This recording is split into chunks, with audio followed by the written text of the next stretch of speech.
আমি 33 নং ফিরিঙ্গিবাজার ওয়ার্ডের সর্বস্তরের জনগণের কাছে আমি কাউন্সিলর হিসেবে আমি প্রার্থী হতে চাই।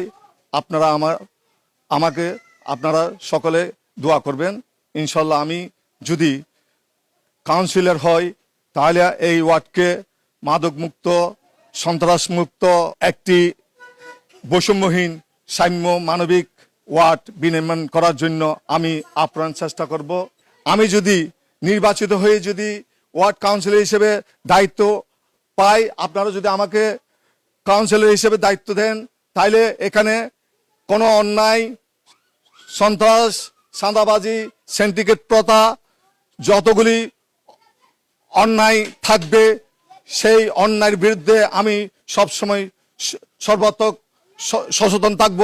আপনাদেরকে নিয়ে ওয়ার্ডে একটি নান্দনিক ওয়ার্ড গঠন করব বলে আমি আশাবাদ ব্যক্ত করতেছি।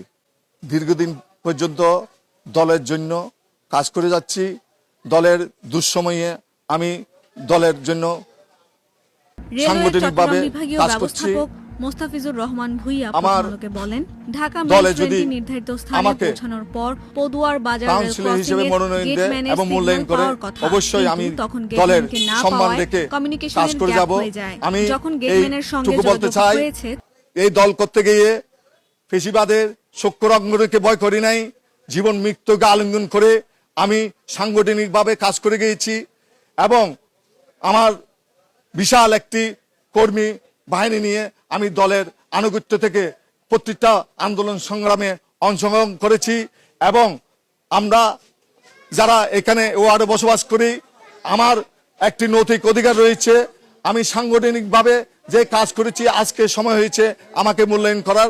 আমি বিশ্বাস করি দল আমাকে মূল্যায়ন করবে, আমাকে মনোনয়ন দেবে।